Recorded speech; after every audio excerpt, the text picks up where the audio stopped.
What's up, design family, and welcome to another episode of FittDesign TV.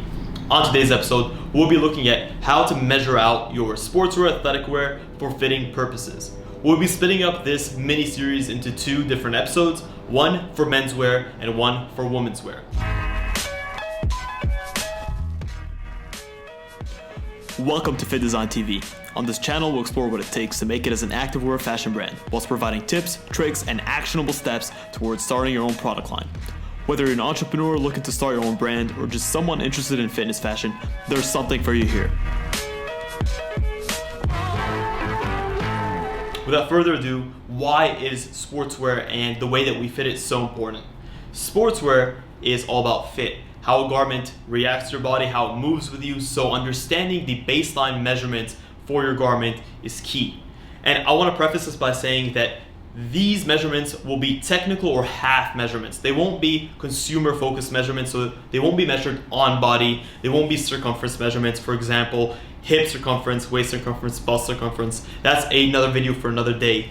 These measurements are 100% tailored towards the garment itself. So first, we need a completely flat surface because we're gonna be laying the garment out directly on top of that surface. You need to make sure that surface is flat, it's completely horizontal, and at the same time it doesn't have any irregularities in its surface. Why is that? It's because if you have irregularities in your surface, like as if you're measuring on an incline or on grass or on gravel, what's going to happen is your garment is going to bend or deform to that shape, and you won't get as accurate a measurement as you can. And with these types of measurements, it's very, very important to be very specific. So we're going to be using my desk. It's big open space, and we'll be looking first at men's tops. So we'll be splitting this video up into tops and bottoms just because different types of measurements are required for both. And I'll explain a little bit about why. We'll be looking at this hoodie. It's currently on a hang tag. It's very important first to remove that hang tag to make sure that there's no added mass or anything that can disturb the surface of the garment. So we have our hoodie, which is a set-in sleeve hoodie. The reason why I mentioned it's a set-in sleeve, which relates to sleeve, we've done a video on that if you guys are interested, is because that will affect the way that we take the sleeve measurement versus a raglan sleeve. And that's one of the measurements that we're going to focus on, especially when it comes to tops. Lay your garment out as flat as you can. Make sure that you remove any excess wrinkles. Give it enough space to sprawl out as much as it can. That way you're not losing out on any of your measurements. The first of the 9 top measurements we're going to take are the center neck to the shoulder.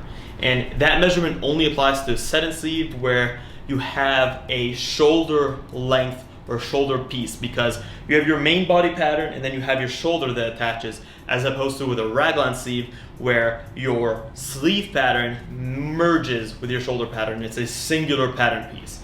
So we'll be looking at it from the back just because we have to determine the center of the neck, which we take as your collar width, right in the center, and we'll measure it to where the sleeve attaches. So this point right here, and that's essentially your neck to shoulder measurement, and that's applicable for set-in sleeves. With raglan sleeve shirts or raglan sleeve garments, you won't have that. And then you have your sleeve length. For a set-in sleeve, that's measured from the shoulder, the top of the shoulder seam, to the end of the wrist cuff. And that's your sleeve measurement for a set-in sleeve garment. With a raglan sleeve, and now I'll illustrate what I mean, that measurement is a bit different. So you don't have your neck to shoulder measurement just because you don't really have a shoulder piece. What you have is a continuous sleeve that goes from the collar to the end of the wrist cuff, and that's your entire measurement. So you'll take that from the side of the collar.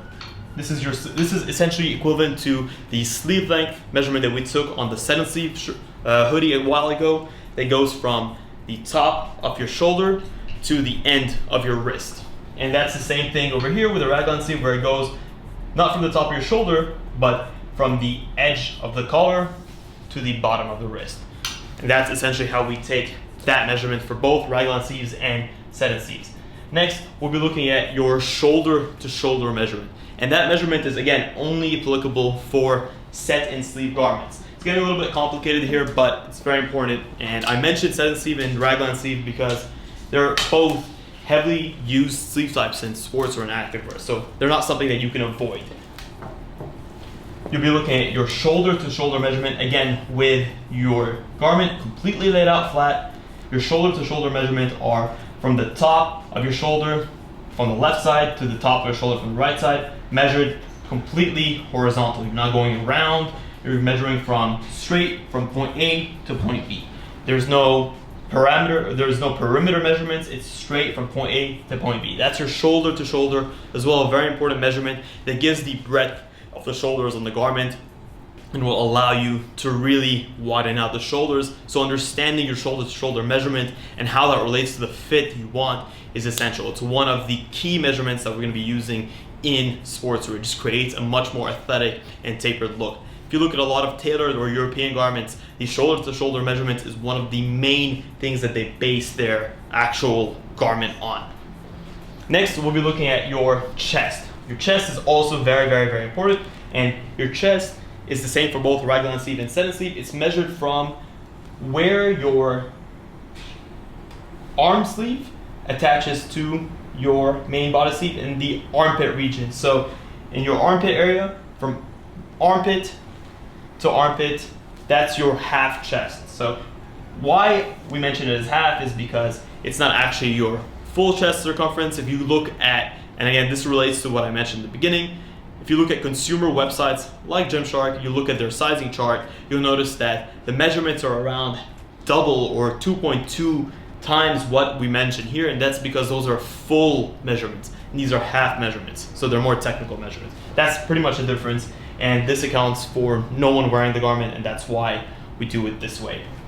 Just because we don't want the shape of the garment to be enhanced or skewed by the person who's wearing it, whether it's a more built person versus a less built person, whether it's the same person between meals. You know, all these things can really they can really affect the measurements. So this is as uniform as we can make it. So for chest, it's from armpit to armpit. And then we'll be looking at your waist. Your waist, what I love to do is I love to measure from the armpit down to the bottom of the hem. And what we have here is, and this is interesting because these are all like outlier situations, we have a scallop hem, which means that the center bottom is lower than the side parts of the hem, and that's because it has a scallop shape on the hem, and it's important to take the lowest possible point of your bottom hem, which over here happens to be in the center. So we're going to measure the perpendicular from the center bottom of the hem all the way up until where the armpit creates a perpendicular line, which we'll find out to be, let's see, it's very important to get that measurement correct, doing it quickly, which is around 19.5. So 19.5 divided by 2, that's 9.75. So 9.75 will put us right at around here, which will allow us to measure out our waist from here to here. So we end up with a waist of around 19 inches, which sounds about right. 18.75 to 19 inches. There's always a margin of error with fabrics just because they bunch up, but that's essentially how we take our waist width. And then we'll look at our bottom hem width, which is also important. So with a lot of tapered apparel, what you have is a wider chest, it tapers down in your waist, and then it flares back up on your bottom width, just because it's creating that sort of tapered look that is very, very appealing in sportswear. For the bottom width, we'll look at it from left hem, or the left side, the extreme left side to the extreme right side, and on the scallop tee, on the scallop hoodie, we'll be able to measure it from left to right, and that'll essentially give us a measurement around 19 to 19.5. So this garment is doing a wider chest, the thinnest waist, and then a slightly wider bottom width to create that athletic look. Next, we'll be looking at your front length. So your front length is also important. It just measures out the length, or the most amount of length that you have from the highest point on your garment, which is over here, to the lowest point on your garment, which is the bottom of the hem. And that perpendicular measurement, you always want to be measuring in a perpendicular way. Make sure that you're not taking your measurements in a slanted way or curving your tape. You always want to keep your measurements as straight as they can. You can use points of reference to create a parallel line. So for here, I'm using the center zip as my guide to create as perpendicular of a measurement as I can, and that's your front length. Likewise, we have what I consider is a more important measurement, the center back length, which is measured from the center of the collar on the back to the far bottom of the hem. And that is your center back measurement. And again, we need to make sure that we are accurate in our understanding of where the center is. If you need to take a measuring tape and measure from seam to seam on the collar, figure out where your center is, and then measure it from the bottom to your bottom hem. And that's your center back measurement. And then we'll be looking finally at your overall lengths on your bicep and your wrist cuff width. So for your bicep, what I like to do is I like to go onto the armpit, find out where the armpit is. It's what I would consider this as the bicep perpendicular length, and that's essentially your length from your armpit out until the perpendicular portion of the outer sleeve. Take your measuring tape, measure it out, make sure to remove as much of the wrinkles as you can. As you know, garments tend to bunch up in their seams, and that is essentially your perpendicular bicep width or your half bicep width. Same thing for the wrist, which is a lot easier because you have a much more defined plane. Measure it out, and that's your half wrist width. So those are basically the main measurements, as opposed to maybe in some situations you'd also have the collar width. I like to measure the collar width, again, from seam to seam, from left to right. So this is your half collar. Make sure your garment is as flat as you can be. Measure from seam to seam. This is around 10.5, which is accurate because I know the measurements for this garment. And that's also your collar width. You could also go for your front neckline drop length, and that's essentially taken from the back neckline to the front neckline. And what that tells your garment is how far your neckline is dropping on the front. And that measurement is very important because you don't want that distance to be too low, because what you get is a neckline that's choking up on you and it feels very, very uncomfortable. So you also have your neckline drop length, and that's measured from garment laid out flat on the floor, from the center back of your rear neckline to the center front of your front neckline. And that's pretty much the extent of the main types of measurements that you may want to take for your men's tops apparel. There can be other types of measurements, but we wanted to just go through the main components. Now we'll be looking at a men's jogger or men's bottoms to be able to give us some measurements that you'll need for men's bottoms apparel. There are a couple of things that we're going to want to take. First, I'll start from up to down, and first will be the waist. There are two types of waist measurements. You have your widest waist, or what I would consider as your true waist measurement, which is lay your garment out flat on the floor, on the surface, and try to not stretch out your elasticated waistband. If you have an elasticated waistband, just try to make sure that your garment is relaxed. It's in a relaxed position. If you have a pair of denim, it's not in a belt. Make sure it's unbuttoned, it's zipped correctly, and then just lay it out as flat as you can. For here, we'll be looking at the waist, which I would take from the top of the waistband from the left side, which is this point, to the top of the waistband to the right side, and that would be your waist measurement, which here is around 15.5, 15.75, and then we'll be looking at your hip width measurement, which is slightly wider. In my experience, it's around an inch wider overall for that half length. And then here, what we're looking at is pretty much that measurement is taken from the bottom portion of the waistband on the left side to the bottom portion of the waistband, basically where the waistband attaches to the main fabric of the body, which is right here and right here. And that width is on this garment, that width is going to be around an inch to an inch and a half larger, which it is because it's 16.5, so it's pretty much an inch wider. Now for the lengths of bottoms. And this can be a bit confusing, and I'm not gonna get too much into it, but you have your out seam, and then you have your inseam measurements, and then you have your front rise, and you have your back rise. Those are pretty much the measurements that are going to make up the overall length of your garment, and they differ in interesting ways. First, we'll look at the outseam. The outseam is the easiest. Again, lay your garment out flat on the floor. You measure it from the top of the waistband on the very far left or right corner, and then you make sure that you measure on the same corner on the other side, all the way down until you hit the bottom corner of the corresponding corner of your cuff. You don't want to be going diagonally. You don't want to be going from your left corner to the right corner of your cuff. You want to be going from left to left. So essentially that's your outseam. Now we have our inseam. The inseam measurements are also very, very important. What they are is from the bottom of your crotch to, or the crotch region, not yours specific, but the crotch region, and to the inside bottom of the ankle. Again, when you're laying out your garment, make sure that you remove any of the excess wrinkles. Let the garment lay out as flat as it can go.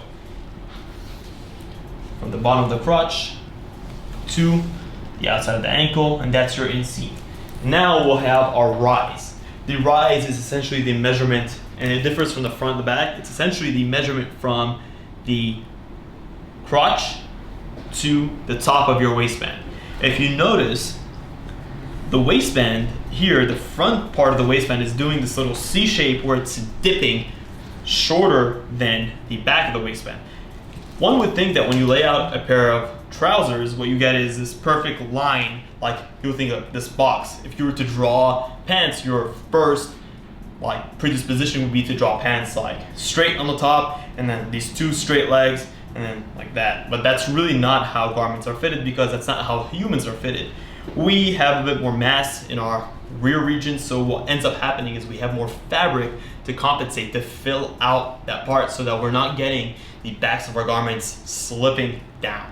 And how that manifests in the measurements of the patterns is you typically get an extra inch on your back rise. So the way we measure our front rise is lay our garment out as flat as we can, measure it from the very bottom of the crotch all the way to the top of the front portion of the waistband. We don't want to add that extra piece.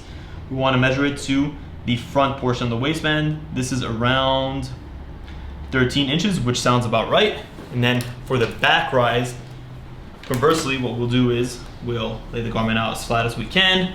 And now here we can measure all the way to the top without having to omit any of the parts. So this is around 14.25, and that makes a lot of sense. We're getting an extra inch on the back to compensate for the rear.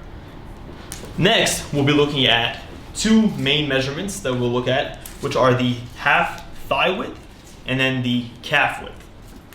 For the half thigh width, what we'll do is we'll get right into the location where your front rise and your inseam connect, and we'll measure that out like we did with the bicep. We'll lay it out as flat as we can, and then we'll measure that out all the way until we hit the perpendicular of the outseam. So if we can think of the outseam as a straight line, which it isn't, it's slightly curved, but if we can think of it as a straight line, we create the perpendicular line that will intersect with it, and that's where we wanna, that's how we wanna connect it. So that's how we know where to go. For us here, it's around this portion, and it's around 11.5, which sounds about right as well. So that's your half thigh width. And now we'll look at our calf width.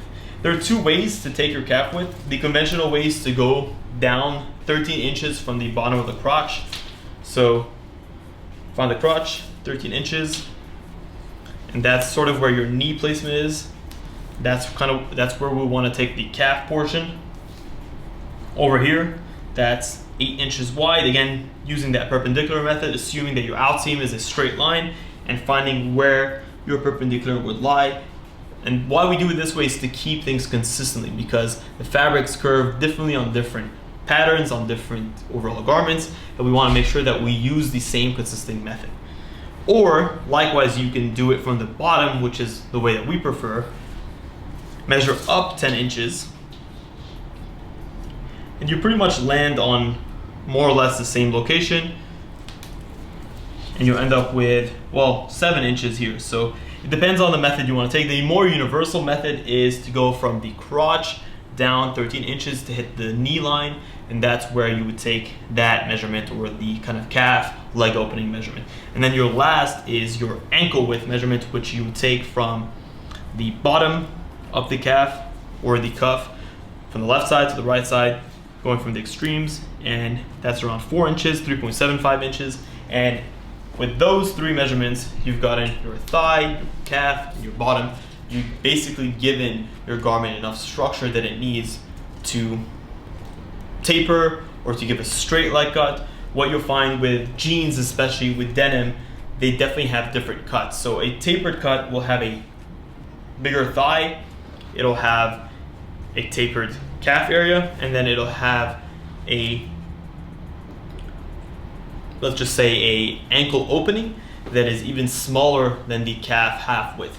But with something like a skinny jeans, what you'll notice is that difference between your thigh and your calf and your bottom opening is a lot more extreme, creating a much more constricting and form-fitting look. So you can play around with those measurements as much as you need to create a customized fit, and that's why by just manipulating these three measurements, you can get a ton of different permutations, combinations on the different types of looks that you can go for with your bottoms. So those are the main key points that I would look at, and that we do definitely look at when fitting out our bottoms. And like we did with our tops, those types of measurements would be applied on all different types of bottoms, whether you have shorts or you have joggers, or you have a lounge denim, or you have a distressed denim.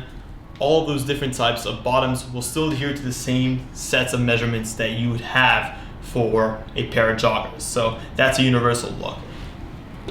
That's pretty much it when it comes to measuring out men's tops and bottoms. Hopefully there's some techniques in here that you guys didn't know before that we shed some light on. I didn't want to go over the overall extent of everything, but just be very specific and direct in the types of measurements that you guys can take, because you could spend all day, all night measuring out the garment and getting into very, very minute details, which may not always be necessary when you're trying to just hit your bases and get an overall look and feel to your garment. If there are any other measurements that you think are key that we missed out, do feel free to drop in the comments below. Of course, this is not the be-all end-all guide, but this is our definitive guide on how to measure our garments. We'll be putting out a woman's version in the very, very near future, so if you guys are interested in that, please do stay tuned. This video came as a request of one of our awesome viewers, so if you guys do have requests for future videos, please do feel free to leave in the comments below. We always appreciate your input. Until next time, thank you so much for tuning into FittDesign TV. Stay awesome.